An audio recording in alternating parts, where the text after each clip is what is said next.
The Magic Mike Show, where you hear the experts speak. The Magic Mike Show. Tune into the show every week. The Magic Mike Show. You can trust the show is the bomb because it's being brought to you by RacingDudes.com. What's up, everybody? I'm Magic. And I'm Mike. And this is the Magic Mike Show, episode 352, I think, Mr. Somich. Confusing Derby Huzzah! My goodness, yeah, we're here to talk about the 4 Kentucky Derby prep races, and I don't know which one, if any of them, we really learned anything from. Lots more questions than answers after this week, which when you have 4 Derby prep races, Mike, you'd think it'd be the opposite. Well, and it feels like it's become the norm for this Derby prep season as well. I mean, you're just consistently like, I have more horses on my do not bet in the Derby list than I have horses I'm interested in looking forward toward betting in the Derby right now. And so the list is getting shorter and shorter, and yet we're getting closer and closer to the race. And I am befuddled at this point. If every single Derby we've seen, the winner of the Derby is already running a prep race. So you assume the winner of the Derby is already running a prep race.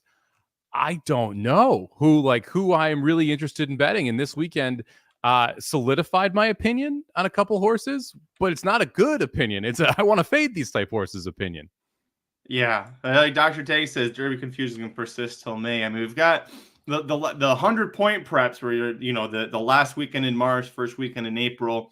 You would assume that's when we're going to find out who the Kentucky Derby legitimate contenders are. But it depends on the weather too, right? Because we've seen a couple of tracks that have just been absolutely, horribly sloppy. Aqueduct this past weekend, the Rebel for the Southwest for Oak Lawn. Like that was just a mess too. So you don't know what to do. And then the tracks where it's fast and beautiful, you have 4 and 5 horse fields, and one of them we can't even talk about because they don't matter. And the other one, the winner was really unflattering, I guess. I don't know. Well, I did bet a horse to win the Kentucky Derby this weekend. Was it all others? I'm not going to tell you who until the end of the show, but I did bet someone to win. I have a Kentucky Derby ticket in my pocket. Okay. All right. That's good to know. Well, yeah, I guess we'll have to do it. Let's just dive right into it. We've got the 4 Kentucky Derby prep races to talk about here on the Magic Mike Show. Let's get into it. Riders up.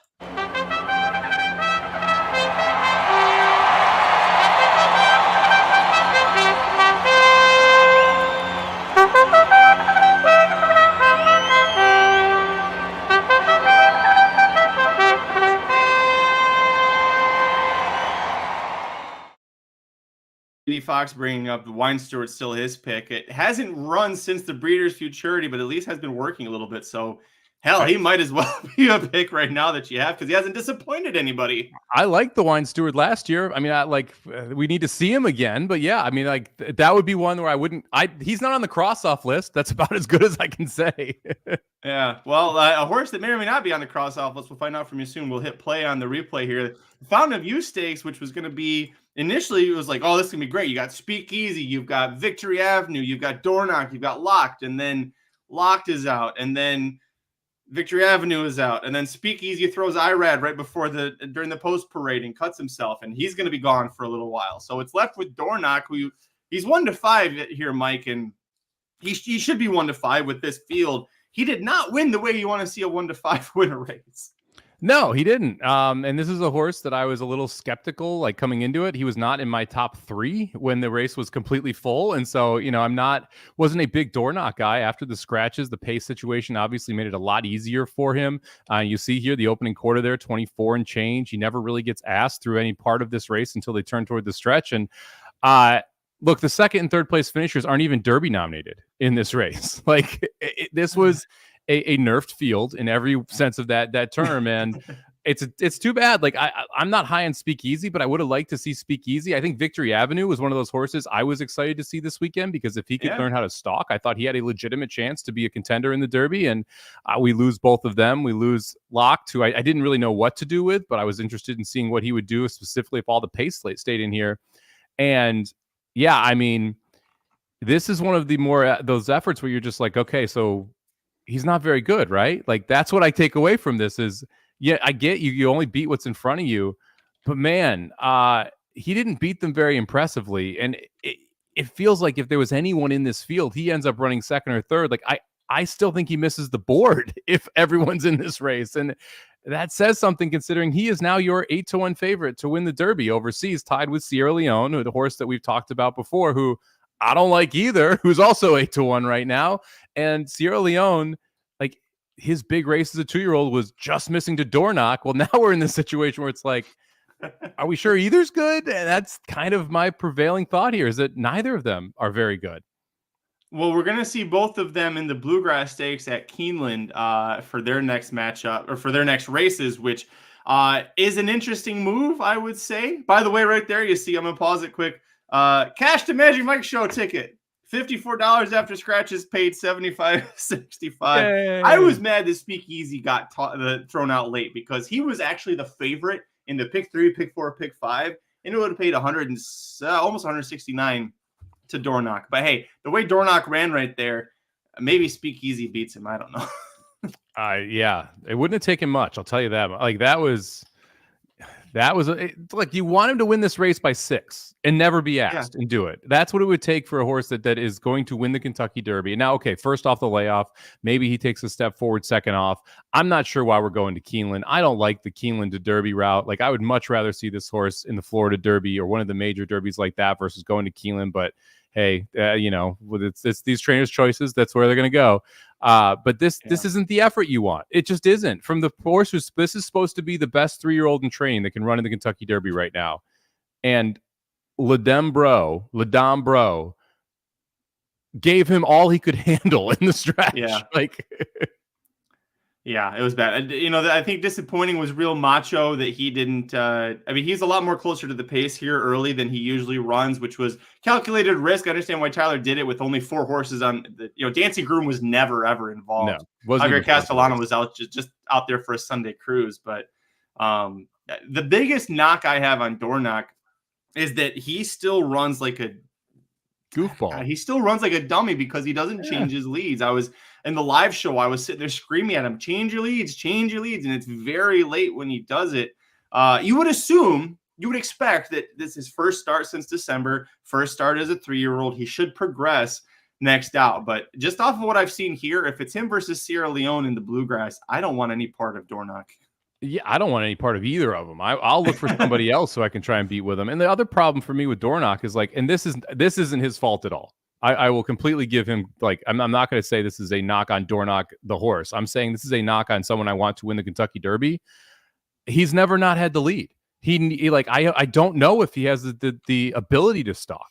And one of the key things for me in the Derby is I don't want the horse who's in first place. And it feels like Dornoch is a horse who needs the lead right now. And that to me is an issue. I want someone who's at least shown the ability to stalk. We haven't seen that from Dornoch yet. He has every race he's won. He's been first every single call. And now we'll see if we see that aspect at Keeneland, but we're getting to the point where it's so late, you just don't even know. And yeah, I mean, to me, this was a really lackluster race. I don't know how else to put it. I wasn't impressed.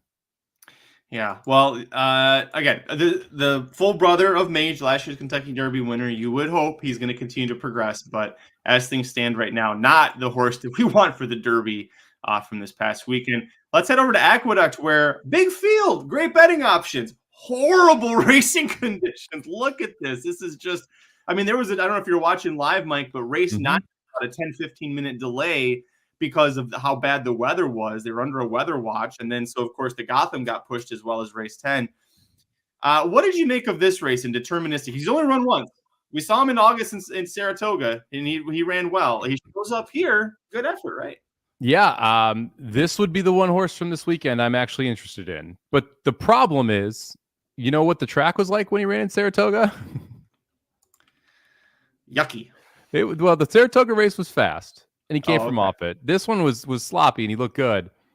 We just don't know if he can do 2 turns in the slop. We don't, or on a fast track. We don't have and by the way, this was a mile race, and they didn't look phenomenal coming home. But I thought he ran a good race, especially considering if you watched Aqueduct, his speed wasn't great this weekend at Aqueduct, and so to be able to sitting this spot here and be able to make a move, to me, this was the most impressive winner this weekend.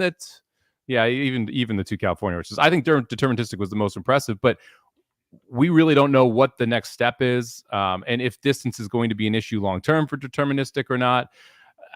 but I guess if I'm picking one, this is it. But like you look at this move right here, this isn't like, this kind of feels like he's just passing tired horses. Not that he is actually making the move to the winning move to be able to win. I mean, even the 10 just a touch, I thought had better turn of foot late, very late in this race. We'll see him getting moving here and catch up, run up for second. But he's 2 for 2. I thought he showed the ability to be close to the pace and make a nice move. He I can't knock him for not being able to stalk. If anyone from this weekend's wins, feels like deterministic is the horse that has a shot. Yeah, and it's always a nice thing when a good trainer like Christophe Clement's got a Derby horse. And, he did come home in 13 flat, the final furlong, which is, you're not amazed by that, but you've got to look at those conditions. So I agree that he was passing tired horses, but the 13 flat I thought was admirable under the conditions for what he's doing. Aqueduct's always a slower track anyway.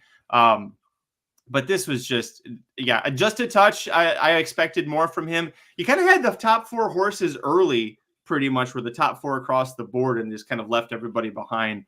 My biggest concern, and I agree with you, this was an impressive win, but breeding wise, he's Liam's Map is his sire, which is, great for a mile in the 16th. And he's out of a Speightstown mare. So, mile and a quarter. I don't know. I mean, mile and eighth in the wood with the right setup, I think he can definitely hit the board, but I don't see this horse going longer and being best that way. Yeah, a mile and a quarter is definitely going to be pushing it, and that's the biggest. I mean, like, it's kind of like Timberlake to me, where like I think a mile and a 16th is fine, mile and an eighth, okay, mile and a quarter, it's like, are we sure this horse wants to get that much distance? And like again. I'm saying this was the horse that impressed me the most. This horse hasn't gone 2 turns yet, and we're 2 months away from the Derby. Like, that's a huge question mark still. And the next prep is going to be 2 turns, either the Wood or the Florida Derby, like Shadi mentioned. So we're going to get that answer. This isn't a horse I'm crossing off, but it's also not one I'm like running to the window to bet either. Yeah. Yeah. Well, and you know what? Credit to Shadi, because she and Davey in the fantasy league did claim him, didn't have to shake for him. It was a good pickup for you guys, and the defending fantasy league champs are still not dead in the water, unlike yours truly for the fantasy league. But yeah, the fact that El Grande O hung around there until very late and just missed second by a half length tells you everything you need to know about this. Bergen was a big disappointment. Not sure what was with him. He had done well in the 6 furlong Jimmy Winkfield coming from off the pace. Just didn't really seem to have it. Air Cab, kind of the other Brad Cox, didn't have it there. Yeah, the Derby's as wide open as the fantasy league right now. They actually say the Derby's more wide open than the fantasy league. Yeah, I would agree with you.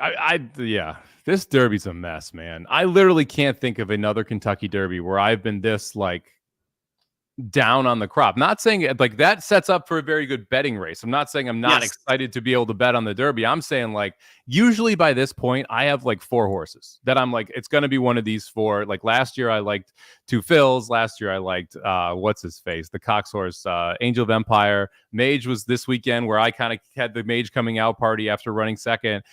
I don't have 4 horses right now. I don't know about you, man, but I don't have 4. I have 2. I've got 2 horses that I'm interested in right now. I don't even think I have 2. One horse that was interesting, though, this weekend that I'm excited to talk about, the John Battaglia Memorial Stakes at Turfway Park. You got good odds on him, a 5-1 on a Cox horse that was, I think like a neck or something like that away from being perfect at Turfway Park, the 12-horse Encino here. Turfway in the last 2 years, it gave us Rich Strike, but then it also gave us 2 Phils who ran such an amazing race in the Derby to be on that early pace and then still be hanging around there late. So Turfway, you really got to take these horses a lot more seriously now. You had Blue Eyed George and Epic Ride that were coming out of the Leonidas Stakes last time out. The Epic Ride won it. That's why he's your even money favorite. Blue Eyed George, the 7, was the second choice in this race, along with Bolt at Midnight, who was a complete no-show. But I was impressed with Encino. He's had to overcome multiple wide trips, wide post breaks, and still be able to get the job done here.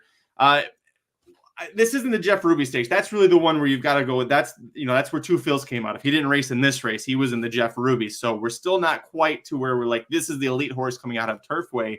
But just from watching this and what you've seen so far from Encino, what do you think about him?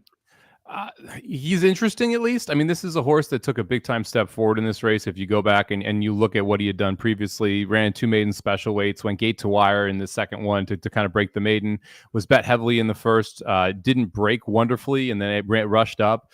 I kind of like the fact that we've seen him do this in 2 separate ways, get wins now, with the breaking the maiden on the lead and then coming from off the pace here. You mentioned the post. Like, this was definitely not an easy trip. Even there, kind of like ducks in behind Bolt to Midnight and then tilts out wide and able to get the job done. It still freaks me out. That gate is so close right there. Yeah, every time. every time I watch Turfway.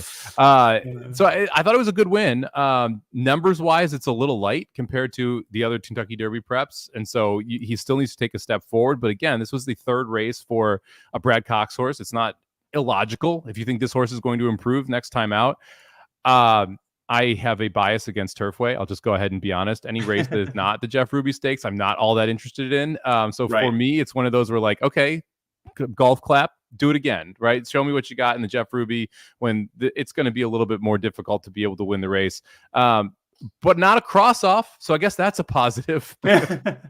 He did complete the 8. You mentioned he got a little not erratic, but he ducked in behind the leader there and then came out. And then once he got straight, he powered home. It was a 6-1 final 16th of a mile. So for him going a mile and a 16th on synthetic when you don't usually see super fast fractions, especially late, I thought that was very impressive. They did go pretty slow. The middle fraction there, they went 23-4 for the opener, and then 24-2, 24-3, 25 flat. That 25 flat kind of makes me go, but then again, the fact that he came home so strongly late, I did like that out of him. It's a son of Nyquist out of a Bernardini mare, and that's the same breeding that we have for Nysos, who Nysos is the top 3-year-old, right? I don't know if we can say he's in training. Him scratching from the next race we'll talk about is a little concerning. I thought that the the reason Baffert gave was a little bullshitty, but we can talk about that in a second. But yeah, the breeding is there. It's Brad Cox. It's a Godolphin homebred. You know how badly Godolphin wants. This is like the one race Godolphin hasn't won yet in America. They're like, we got to get this damn Kentucky Derby win. So they're aiming hard for that one. I have not read. Have we heard where he's going next? Encino, Jeff Ruby. He is going Jeff Ruby. I was wondering if he would take to the dirt versus staying on the synthetic. But like the breeding, like you said, the breeding says he can handle the dirt. The breeding says he can handle the distance. He just hasn't tried it yet. Yeah. All right. I'll pull up the chart real quick. Again, you see that the top few horses early were the top few horses around. I would expect we see the top 3 finishers from this race go on to the Jeff Ruby Stakes. You also could see as endlessly the Michael McCarthy trainee who won the Golden Gate Fields race, the El Camino Real Derby.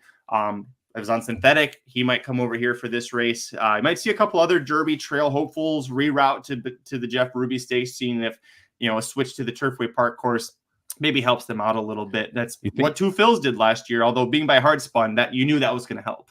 You think we could get First World War in here? You are still on that train. I'm still on that First World War train. If he went, I think he'd have a strong chance. That's what I'm saying. I don't think he's completely out of the realm of possibility here. I just don't know. Last I looked, he hadn't worked in a long time. Well, that's not Last I was aware, he hadn't actually worked since he won the Kitten's Joy. Let me check real quick. No, he still hasn't worked since the Kitten's Joy, and the Jeff Ruby's in 3 weeks. So I don't know if he's gonna come around that quickly. That ain't happening. He's not even on the future pool anymore for the Derby either. That's not a one good thing sign. Shotty was bringing up in the Discord and then is also in the chat. Epic Ride, because he was had won the Leonidas Stakes, was carrying high weight of 124. Encino 118, like a lot of other horses. So on that note, and what Davies brings up here, do you think Epic Ride ends up winning if they had the same weight? Probably. I mean, 6 pounds over a mile and 16th, and you've got a length difference. Yeah, that probably is worth the 6 pounds. Well, there you go. And it's John Ennis, the trainer of Epic Ride. Blue Eyed George, trained by Michael McCarthy, also has Endlessly, so we'll see if he brings both of them over here for that one. All right, the last race to talk about, and what a joke for so many reasons. The San Felipe Stakes, first of all, DK horse. I know it's supposed to be DraftKings horse. Maybe it's just because the 5-year-old in me, I keep seeing it as Dick Horse. The Dick Horse San Felipe Stakes rescheduled to Sunday. Thought that was the right move because of how bad the weather was in Southern California for Saturday, but we lost Nysos. And the reason supposedly was because of the the 1 day difference. Baffert didn't want to disrupt Nisos' schedule. Maybe he wanted to let one of these other two Baffert horses win this race. I don't buy that. But anyways, what are your thoughts on Nisos and then this race as a whole? Well, Nisos is pointing to a different race than everyone else we're talking about today, right? Let's be honest. Nisos is pointing to the Preakness and the Haskell. Yep. Those are the two races that Baffert cares about, and this race is largely irrelevant for Nisos. So he could have scratched for whatever reason he wanted to. He'll probably run in the Santa Anita Derby, probably win it by open lengths, and then go on to the Preakness and probably win that race as well. He's 2-1 in the future pool right now. So there's all of that going on. As far as this race, yeah, we learned exactly what we thought. We learned the two Bafferts are the two best horses in this race, and there's no one in California that should be in the Kentucky Derby at this point, which is sad to say. At least we had Go Rocket Ride last year, and there's always been these other California horses. You had one or two of them that were at least interesting outside of the Bafferts, and man, this is it's the Bafferts and nothing this year, and these two Bafferts aren't even that good. That's the other part of it, where it's this isn't oh, hey, they would be short prices in the Derby. No, if Wind Me Up and Imagination made it to the Derby gate, both of them are over 20-1, and that's wild. This is the best that the California has to offer right now. It's a shame that this is what we're seeing. We'll see what happens when they take a step forward. But man, this is just it's sad to watch this, to be honest with you, because I love Santa Anita, I love the California circuit, and to have this be one of your premier races on Big Cap Day is it's a bummer. We need a Mandarin Hero to come over and be our hero.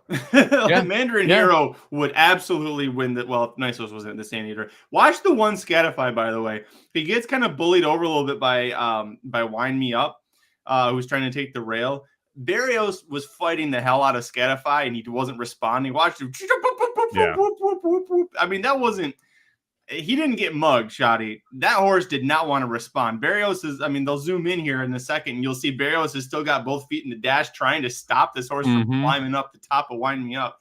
I mean, this is your 3-1 third choice in this race. That's also one of the scenarios. If you go watch the head on is a lot less damning than the pan is. The pan makes it look a lot worse than it actually was. It's clearly the one just going bonkers versus the two coming over on him, and it's swung Imagination out a little bit. So Imagination, you gotta give him some props. I thought Wind Me Up was winning this race when they turned for home. I also had Wind Me Up singled in the pick 5, so kind of hoping for Wind Me Up to win this race. But I thought Wind Me Up was winning this race when they turned for home, because it looked like he got on even terms, and then Imagination kind of kicked clear by that head again. So pretty frustrating there from a Somich perspective in this race. But again, let's say Scatify doesn't do that. Is he 5 lengths back instead of 15? Is that really the horse you're looking for or pointing to toward the Derby? It's ridiculous.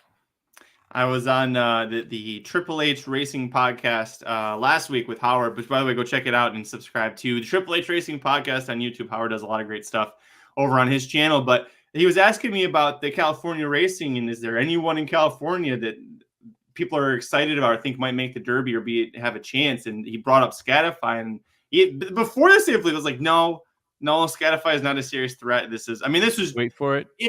Wait for it. There he is. If you were betting Scatify next out, you would say, well, this is a scratch off race for him. Yeah, but it also just horrible. I mean, Imagination's the better of the two horses between him and Wind Me Up. Imagination has the problem of running up or down to his competition. He never dominates a race, and you go, yeah, that is an amazing horse. That's just, he was a head better than Wind Me Up, who's about 3,000 heads worse than Nisos. So yeah. I mean, look, neither of these horses. If Nisos is in this race, he beats Imagination by 7. It's not close. Nisos is by far the best horse, the best 3-year-old horse in the country right now.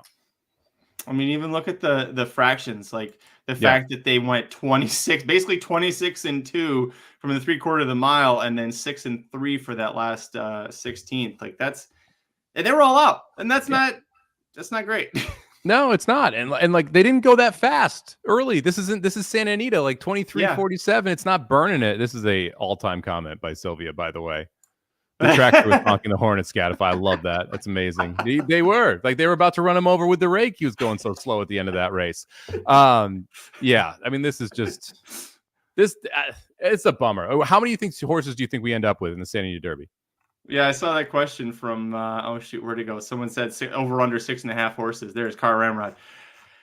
Jeez. I'll go under 6.5. I think 6 is the most we get for the San Diego Derby. I'll go over just because it's the San Diego Derby, and I think there's gonna be 2 random horses that show up. Imagination will be there. Wind Me Up will be there. I would expect McVeigh and Scatify both end up there anyway. Like, because where else are they going to go? Right, and so we're already at 5 in that sense, and then we have 2 randos that show up. And can you want me to tell you who I bet for the Derby now? Who'd you bet for the Kentucky Derby, Mike? I have 25-1. I'm so down on these U.S. horses. I bet Forever Young. I found him at 25-1. I took my plunge on a Japanese horse. It's an if not when. There will be a Japanese horse that wins the Derby. It's the question of when. And this year may be the year, folks. Like, this may be the year that the U.S. crop is just so bad that a Japanese horse is able to come over. 18-1 to 25-1 is what I found online. I found it, so I took advantage of the 25-1. That is fantastic odds at 25-1. That's great. Doc's trying to one up you. Doc got it at 30-1. Go fine. Yeah, Doc, that's Good what he does. You, Doc. Yeah, no kidding. I'm glad you took a break from curing cancer to bet a Japanese horse at 30-1, Doc. Listen, the hype on this, the hype on the horse was massive going into the Saudi Derby. He was drafted at I think like a 3rd round pick in the fantasy draft. So plenty of people knew about him, before his 3-year-old season. I wasn't that impressed with his Saudi Derby effort, but the UAE Derby is going to be next for him. That's a mile and a quarter mile and 3/16 race. So he'll be able to show his stuff at 2 turns and on a more demanding setup, because he's not a front runner. And a lot of times you need a front runner to be a serious contender in the UAE Derby. So we'll see if he wins strongly in the UAE. If he wins the UAE Derby with a very strong effort, that 25-1 is going to feel like an absolute gift. So if, like you said, it's a case of when, not if. If it's not this year, when Baffert's got by far the best 3-year-old in the crop, and every 3-year-old we're going, I don't know if he's good. I don't know if he's good. I don't know if he's good. It's setting up so well for Japan to do it. It feels like this is the year. And Jerry W., please don't start this Japanese stuff again. I have not been on any Japanese horse in the Derby yet. This is the first time I am starting this Japanese stuff. I was anti-Japanese horses the last 2 years. And this, to me, again, I'm more down on everybody else than I am up on Forever Young. That it's the point where, like, this feels like it could be the point where we see this horse. The other horse I'm interested in is Catching Freedom. Catching Freedom is also 25-1. That's the longest price I could get on him. That's too short if I can get Forever Young at 25-1. And that's the reason I bet Forever Young and not Catching Freedom. Last we saw Catching Freedom, I believe, was running third to Sierra Leone down at Fairgrounds. And it looked goofy. I thought he had every chance in the stretch. It seems like if he can figure out the head stuff, all the talent is there to be able to be good enough. But man, if you give me the same price on those 2 horses, to me, Forever Young was the horse I wanted to bet. Excuse me, I agree with you on Catching Freedom. He's another one at a price that I think you could get, a good effort. But you're right, it's the head case business. Now the breeding he's not a Tappet, so you're not like, well, he's never going to be resolved to those issues because he's a Tappet. Son of Constitution, out of a Pioneer of the Nile mare. So as long as they can just get him figured out, get him to figure shit out. Like, go back and watch the Smarty Jones race. Like that one, when he finally figured out, this is what I'm supposed to be doing, he took off on them. So I'm with you on Catching Freedom. Listen, Bob Baffert won the Frank Kilroe Mile with Du Jour, owned by his wife. Is Bob Baffert the best turf trainer in California? Absolutely not. That's Phil D'Amato, but that is a funny question. Didn't he have another horse go gate to wire too earlier? No, ran second. He had a turf horse earlier in the day too who ran second, who just missed going gate to wire. I mean, people are so bored with sending dirt horses to Baffert to dominate. They're like, let's try and win the turf races now. Why not? Phil D'Amato's sitting there going, God damn it. It is interesting. The one Baffert who's good on turf is the one his wife owns. So you wonder if he got more turf stock, would he be any good? I when I was part of Slam Dunk Racing, I had a Baffert turf horse. This was 10 years ago, something like that now, 8 years ago, something crazy. And she always ran second or third. She was a speed horse that couldn't finish and always ended up running second or third. Well, that's how it usually goes with a Baffert horse on turf. Always run second, third. But hey, if you bet Du Jour, I know that was Aaron's top pick over on racingdudes.com with the free pick. So if you bet Du Jour, congratulations. And then he also, Baffert, of course, wins the big cap. So of course he wins the St. Philippe, the big cap, the Kilroe Mile. he let Ruby Nell and Mandela win the Buena Vista, the other stakes. Heck of a performance by Ruby Nell to set those early fractions and hold on. We saw Goliad collapse in the Kilroy Mile after setting similar early fractions, a little slower, but still similar early fractions. I thought Ruby Nell ran huge in that race. Well, over racingnews.com, full Kentucky Derby update. You can get Aaron's top 20, the latest top 20 for him. And he says in his video, I have so many more questions, so many things I don't know about. He said I could have a horse that's ranked 5th this week that could be 105th after its next race, because that's just how things go. So go check that out. Full replays for the Kentucky Derby prep races along with analysis up there as well. And this week we've got just one prep race, the Tampa Bay Derby. So kind of a lighter time, but you can check out the racenews.com, and we'll have stuff all week long leading up to the Tampa Bay Derby. No clue who's going to run in it. I thought Agate Road was going to go there, but now it sounds like he's rerouting. So maybe First World War. First World War Tampa Bay Derby. Can we get it going? Sylvia asked a quick question. Speakeasy, be the high ceiling screwball. I don't even know when Speakeasy's running next. Like, that's the thing, is that both Victory Avenue and Speakeasy scratching out of this race, they have to be one prep champions, right? I mean, like, they're going to have to go to a single race. They're going to have to run first or second in that race just to get into the Derby gate at this point. We always talk about third off the layoff or third start at 3 being like when you play it. This will be literally third start for each of those horses if they make it to the Kentucky Derby. I don't think Speakeasy or Locked, we see them in a Derby prep. Locked scratching back-to-back weeks like that isn't good. When you had a fever and then wasn't training well and didn't gallop well is what Pletcher said. So not good signs. And then Speakeasy they sent to the farm to get to Windstar. I think they put him in a hyperbaric chamber to get ready. But whenever they leave the track, like physically leave all of the training areas to go get healthy, it's going to be multiple weeks before you see them. Yeah, and Locked already out of the Tampa Bay Derby as well. Pletcher said he would not be running there, so he's not going to show up there. So, I haven't heard anything about Victory Avenue. Have you heard anything about Victory Avenue?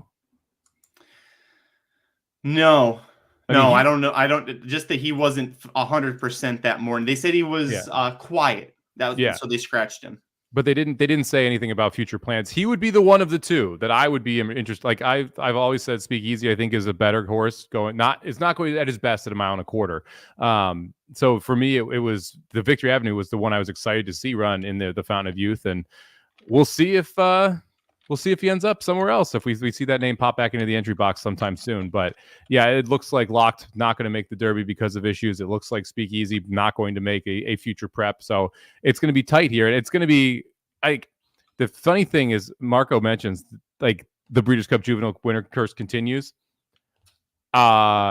Fierceness, just a juvenile curse. It's not even the winner. It's the curse of the horses in that race. So Fierceness is being talked about still for the Florida Derby. I mean, if he's right now 12-1. If Fierceness wins the Florida Derby, what's his off odds in the Kentucky Derby?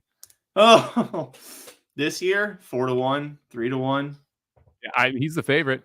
Like he only wins the Florida Derby if he gets the lead, right? We've seen that from him. He's got to have the lead or he doesn't have a chance. If he draws the rail and goes Gate Tour in the Florida Derby, people go, oh yeah, just do that in the Kentucky Derby too.